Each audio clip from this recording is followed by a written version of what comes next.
नमस्कार। ये सोचना भी कितना अजीब है कि कैसे कोई एक अकेला इंसान पूरे के पूरे देश को अपने एक खतरनाक सोच के पीछे लगा सकता है। आज हम इसी की पड़ताल करेंगे, समझेंगे एडोल्फ हिटलर के उदय की कहानी और उसके भयानक नतीजों को। चलिए देखते हैं कि आखिर वो कौन सी परिस्थितियां थीं, वो क्या वजहें थीं जिन्होंने इतिहास के सबसे कुख्यात तानाशाहों में से एक को जन्म दिया। जर्मन जाति सभी जातियों से श्रेष्ठ है। ये सिर्फ एक लाइन नहीं थी।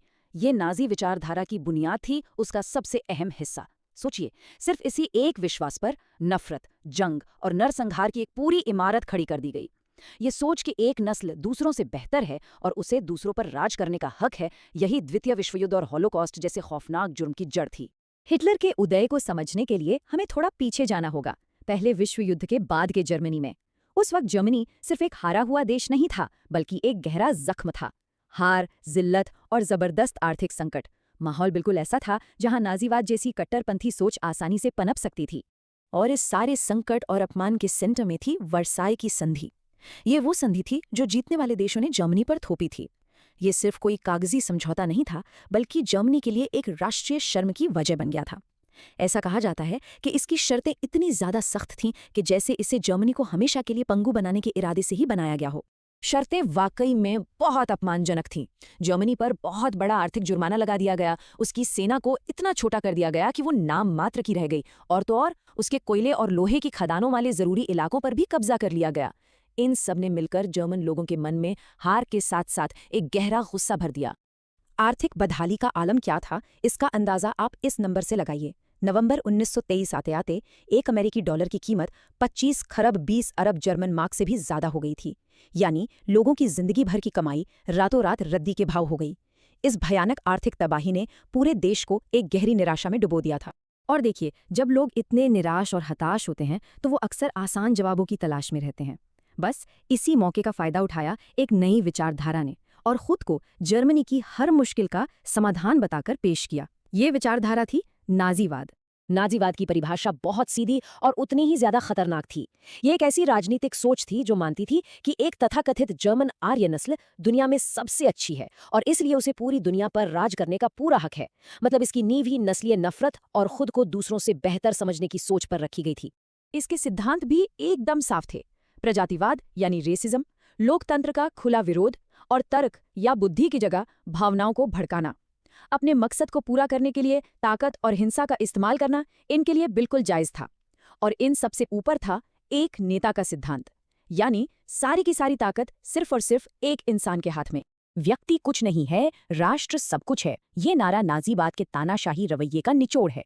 इसका मतलब साफ था, लोगों के अधिकार, उनकी आजादी, उनकी अपनी पहचान, इन सब की कोई कीमत नहीं है। हर किसी को बस राष्ट्र के नाम पर कुर्बान होने के लिए तैयार रहना था। तो चलिए अब जरा ये देखते हैं कि इन सिद्धांतों के सहारे हिटलर ने देश के इस संकट को अपनी सत्ता की सीढ़ी में कैसे बदल दिया।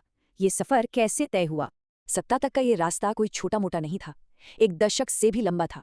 1919 में एक छोटी सी पार्टी ज्वाइन की, फिर 1923 में सरकार पलटने की एक नाकाम कोशिश भी की। इसी के चलते जेल गया और वहीं उसने अपनी कुख्यात किताब माइन काम्फ यानी मेरा संघर्ष लिखी। और फिर देखिए, ठीक 10 साल बाद 1933 में वो जर्मनी का चांसलर बन गया और अगले ही साल फ्यूरर बनकर उसने पूरी सत्ता पर कब्जा कर लिया। अब सवाल ये है कि हिटलर इतना सफल हुआ कैसे। देखिए, कई चीजें एक साथ हुईं। उसने देश के आर्थिक संकट और वर्साई की संधि से पैदा हुए गुस्से को खूब हवा दी। फिर उसके भाषण देने का तरीका जबरदस्त था, वो लोगों को अपनी बातों से मोह लेता था। उसने यहूदियों को जर्मनी की हर समस्या के लिए जिम्मेदार ठहराकर एक आसान दुश्मन बना दिया और ऊपर से साम्यवाद का डर दिखाकर देश के बड़े बड़े उद्योगपतियों को भी अपने साथ मिला लिया। बस इन सब ने मिलकर नाजियों के लिए सत्ता का रास्ता एकदम साफ कर दिया। सत्ता में आने के बाद का दौर और भी भयानक था। हिटलर ने अपनी विचारधारा को असलियत में बदलना शुरू किया और उसके शासन के जो नतीजे निकले वो इतने विनाशकारी थे कि उन्होंने पूरी दुनिया को आतंक में डुबो दिया और आखिर में खुद उसके पतन की वजह बने। हिटलर की जो आक्रामक विदेश नीति थी, उसका सीधा सीधा नतीजा था दूसरा विश्व युद्ध। जैसे ही उसने पोलैंड पर हमला किया, उस जंग की शुरुआत हो गई जिसे इतिहास की सबसे विनाशकारी जंग माना जाता है। और इस जंग की कीमत इंसानों ने अपनी जान देकर चुकाई। पूरी दुनिया में 5 करोड़ से भी ज्यादा लोग मारे गए। ये आंकड़ा उस तबाही की गवाही देता है जिसके लिए हिटलर और उसकी नीतियां सीधे तौर पर जिम्मेदार थीं। युद्ध की इस तबाही के साथ साथ हिटलर के राज में इतिहास का एक और काला अध्याय लिखा गया, हॉलोकॉस्ट। ये सरकार की तरफ से चलाया गया एक सोचा समझा नरसंहार था। नस्लीय शुद्धता के नाम पर लाखों बेगुनाह लोगों को एक सिस्टम के तहत मौत के घाट उतार दिया गया। इस नरसंहार के मुख्य निशाने पर थे यहूदी।